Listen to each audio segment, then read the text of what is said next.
Pianas, kembali lagi di channel saya, channel memberikan seputar informasi cryptocurrency ataupun Pi Network. Sebelum saya melanjutkan, jangan lupa tekan tombol like dan subscribe-nya, dan jangan lupa juga aktifkan notifikasi launchingnya agar setiap saya mengupload video terbaru ke depannya tentunya adalah yang akan lebih awal menerima notifikasinya ya. Oke, sahabat Pianas semua, di sini ada sebuah informasi yang mana ini dari Sagaranesia ya. Pi Network berada di jalur yang tepat untuk memenuhi visinya dalam industri blockchain ya. Jadi ini sangat menarik untuk kita bahas ya. Tentu Sagaranesia ini bukan asal berita aja. Dia langsung mengambil berita-berita yang memang fakta yang terjadi di Pi Network pada saat-saat ini gitu ya. Dan di sini akan saya bacakan sampai dengan selesai. Nanti akan saya jelaskan juga, harap disimak ya, jangan sampai di skip-skip agar Anda tidak gagal paham. Oke, kita akan langsung saja di sini ke informasinya ya, dan sumber berita dari sagaranesia.com. Sampai saat ini Pi Network masih dalam mainnet tertutup, tetapi telah banyak kemajuan dalam mengembangkan proyek blockchain yang paling menonjol di ruang decentralized finance ya, atau DeFi gitu ya. Pi Network berada di jalur yang tepat untuk memenuhi visinya dalam industri blockchain. Meskipun masih banyak pekerjaan yang harus dilakukan, terutama dengan layanan KYC, Pioneer optimis tentang peluncuran mainnet terbuka protokol dalam waktu dekat. Platform penambangan seluler didukung oleh pernyataan PC dan PC yang kuat yang mendorong ekosistemnya yang terdesentralisasi. Seperti dikutip dalam halaman Biskin News, menurut white paper protokol, misinya adalah membangun mata uang kripto dan kontrak pintar yang diamankan dan dioperasikan oleh semua orang. Aplikasi seluler Pi adalah bukti misi protokol untuk membuat mata uang digital tersedia untuk semua orang. Aplikasi ini memungkinkan pengguna untuk menambang mata uang Pi asli dengan ponsel mereka. Di sisi lain, PC Pi Network adalah membangun pasar peer-to-peer paling inklusif di dunia yang didorong oleh Pi, mata uang kripto yang paling banyak digunakan di dunia. Mainnet tertutup akan berfokus pada adopsi KYC massal dan pengembangan ekosistem merupakan langkah-langkah untuk mencapai visinya. Tapi agak saya luruskan sedikit ya, yang dimaksudkan itu bukan KYC massal, tetapi penyelesaian sistem ataupun menyempurnakan sistem KYC agar mempermudah para pionas dalam melakukan KYC gitu ya. Kalau KYC masalah itu kagak ada ya. Karena setelah open mainnet pun ya akan ada yang tetap KYC ya, namun beda lagi sistemnya ya. Nggak lambat seperti di fase enclosed mainnet ini. Anda kalau sudah open mainnet bisa langsung melakukan KYC ya, karena sistemnya udah benar-benar membaik atau benar-benar udah sempurna lah ya. Dan kita lanjutkan di sini.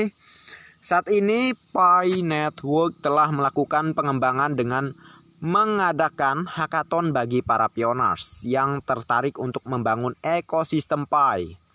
Angka-angkanya positif dan platform sedang dalam perjalanan untuk menjadi ekosistem yang paling banyak digunakan di ruang kripto. Dan kita lanjutkan di sini ya.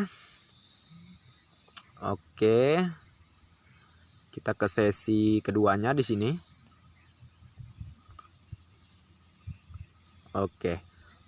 Pernyataan visi dan misi Pi Network adalah cetak biru dari rencana platform untuk pioner dan calon pengguna.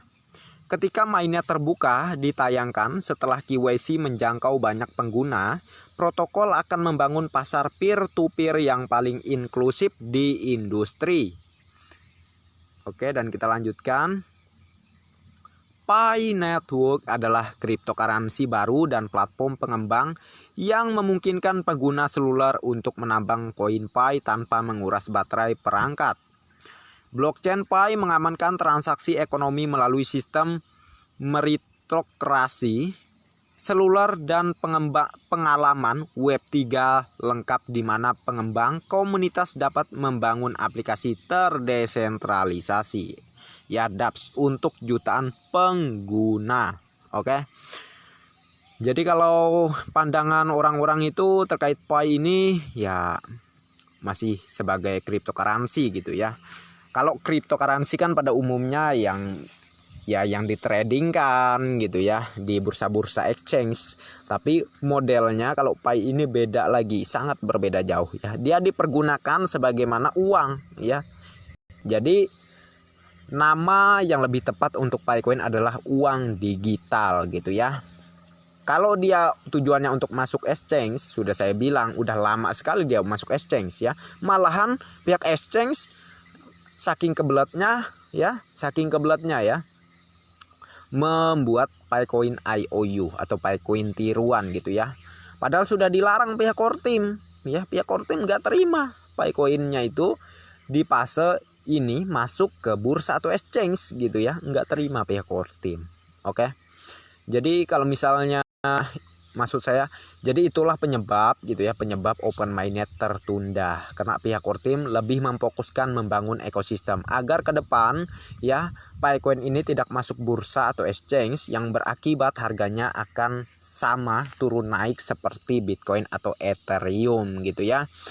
Kan harganya nggak stabil, sedangkan Picoin ini diciptakan untuk memiliki nilai yang stabil dan untuk jangka panjang sebagai uang digital, maka dia akan berjalan di dalam ekosistemnya sendiri. Karena di dalam ekosistem Pi sendiri itu sangatlah lengkap ya, sangat melebihi dari exchange atau bursa di luaran sana ya. Ya iya, exchange atau bursa di luaran sana hanya tempatnya trading kripto gitu ya. Sedangkan Picoin ini nih tujuannya bukan sebagai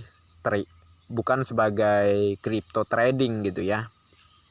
Jadi jangan salah, para investor pun kedepannya itu sebagai vendor ya, sebagai vendor yang memfasilitasi para pioneers dalam menukar Picoinnya ke barang atau ke uang ya. Jangan salah, saya bilang uang ini karena di dalam ekosistem jaringan Pi itu ada Pi exchange, ada Pi ATM, Pi bank ya. Karena itulah ya sangat lengkap sekali. Jadi menurut saya sangat kecil kemungkinan Picoin bisa masuk exchange. Malahan nggak sama sekali masuk exchange gitu ya. Karena pihak core team tahu betul ya. Karena memang orang pinter ya, orang cerdas, tahu betul kalau udah masuk exchange maka akan dimainkan oleh para cukong-cukong, oleh orang-orang elit di luaran sana yang ingin mendapatkan keuntungan ya. Sedangkan pihak core team membangun proyek Pi atau Picoin ini kan untuk orang biasa ya. Untuk membantu perekonomian orang biasa ya. Kalau misalnya saat open mainnet di harga murah, namanya bukan untuk membantu orang biasa, namanya membantu orang kaya agar lebih kaya ya. Jadi Anda jangan salah sahabat pioners ya. Karena ini tujuannya untuk membangun orang biasa ya, dan juga untuk menjadi sebagai uang digital yang diedarkan ke masyarakat seluruh dunia ya. Itu diharuskan dengan nilai yang tinggi ya, berdasarkan jumlah supply-nya juga yang sangatlah sedikit kalau sebagai uang digital ya. Di video sebelumnya sudah ada perhitungannya ya. Paling rendah nilai satu Picoin itu sekitar 300.000 US dollar per satu Picoinnya sebagai uang digital yang diedarkan ke seluruh masyarakat dunia gitu ya, dengan jumlah supply yang hanya 100 miliar koin Pi gitu ya. Tapi ada yang bertanya, gimana bang, siapa yang mau bayar bang untuk harga segitu? Nah, Anda kurang nyimak ya. Anda cari aja lah di video saya sebelumnya ya, atau Anda masuk aja ke beranda channel YouTube saya. Di bagian bawah itu ada suatu video yang mana keterangannya siapakah yang akan membayar Picoin milik para pioners ya. Jadi oke, di sini akan saya perlihatkan ya. Anda bisa lihat video yang ini. Oke, kita masuk dulu.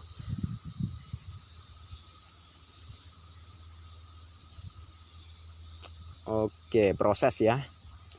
Ini biar Anda itu tepat ya mencari videonya. Nanti malah salah-salah lagi videonya ya. Dikira saya ngawur ngomong gitu. Cara perhitungannya itu gimana? Siapa yang mau bayar gitu? Ya gampang sekali untuk Anda bisa memahami itu semua ya. Anda bisa tengoklah video saya yang mana ini ya.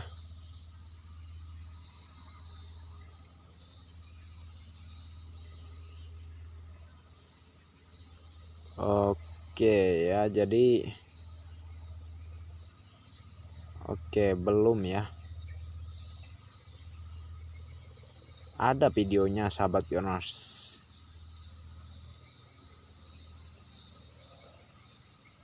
Oke, kita akan cari di sini sesuai dengan judulnya.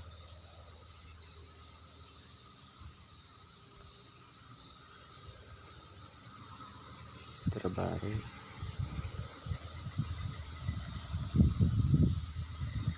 Oke.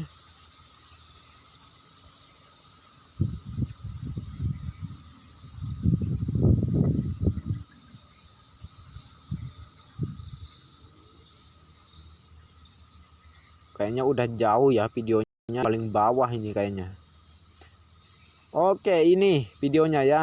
Siapakah yang akan membayar Picoin Pi ini, penjelasannya ya.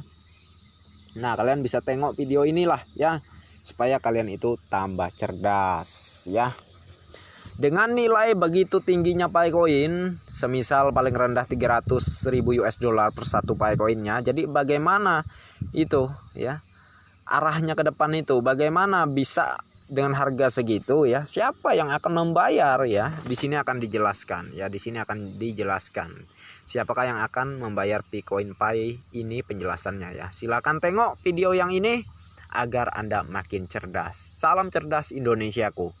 Dan sekian dulu dari saya, dan terima kasih banyak untuk Anda yang sudah mampir di channel saya, dan bagi yang belum like dan subscribe silahkan diklik. Dan jangan lupa juga aktifkan notifikasi loncengnya agar setiap saya mengupload video terbaru ke depannya, tentunya Anda lah yang akan lebih awal menerima notifikasinya. Oke, next time. Assalamualaikum warahmatullahi wabarakatuh. Bye bye.